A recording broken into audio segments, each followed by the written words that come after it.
Madame la maire, chers collègues, la dénomination des rues, des équipements et des espaces verts revêt une importance symbolique dans une ville.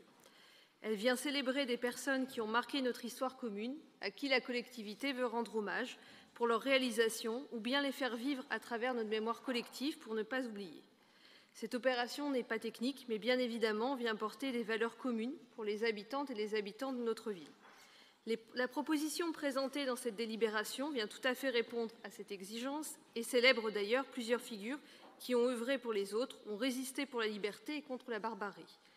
Nous notons avec satisfaction la rue Arnaud-Beltrame et la prise en compte de nos propositions.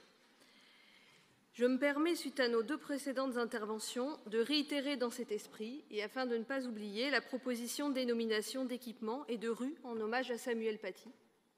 Il est fondamental de pouvoir commémorer la liberté d'expression et de conscience, et au-delà même la liberté, valeur fondatrice de notre République, et de montrer notre opposition à toute forme d'ignorance, d'intolérance et de prosélytisme.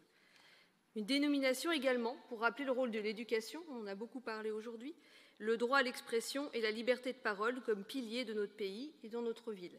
Donc pour toutes ces raisons, je me permets de réitérer effectivement et de vous remercier pour la prise en compte de cette proposition. Et je me permets également par ailleurs de vous demander si l'arbre de la laïcité a-t-il été à nouveau identifié, puisque effectivement c'était une remarque que nous avions pu faire lors de la célébration de la laïcité et de l'hommage à Samuel Paty. Je vous remercie.